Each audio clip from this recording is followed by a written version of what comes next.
The Bootleg post-game report coming to you live from Stanford Stadium, where Stanford comes away a 31-7 victor. This is RJ Abeytia alongside Jim Rutter, and things went a lot better today than they did last Saturday. Your impressions on the game? Well, we got everything we wanted, right? We wanted some explosive offense, points on the board, third down conversions, a little bit of Kevin Hogan taken to his feet, which was all positive. Maybe that fourth down call, I'm not so sure whether I would have risked that. We could have put him away with a nice field goal to go up 20-0. But hey, look, everybody's happy when you win, and nobody seems to get hurt. Although pride took a sting as we lost our defensive lineman on a really kind of a questionable call early. Apparently, we understand that because that happened in the first half, he will not have to sit against USC, which would have been a tragedy with Harrison Phillips already out.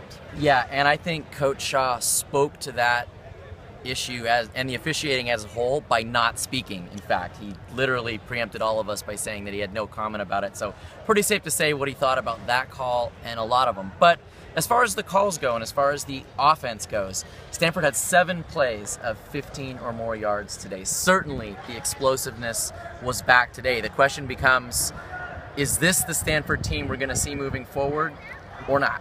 We don't know. I mean, we're looking at a team that came over here with pretty good crowd support from Central Florida. It is right now going on 3 o'clock in the morning for them, so I can imagine that was a difficult road trip for them. They looked like they didn't play with a lot of energy. They're missing their starting quarterback.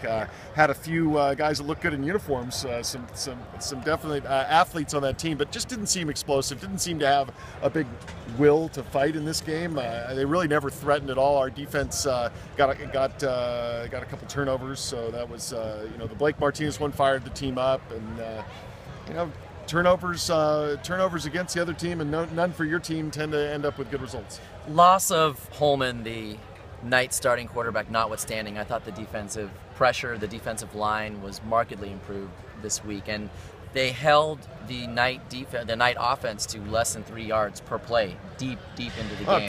Pretty sure that Central Florida's offensive production was less than their penalty yardage at one point in the game. They didn't seem to do much damage. We were never really threatened by any deep plays at all. Secondary looked good. It's nice to see some of the young guys like Holder and Meeks getting a lot of time. So that's very positive. I thought Scarlett looked good.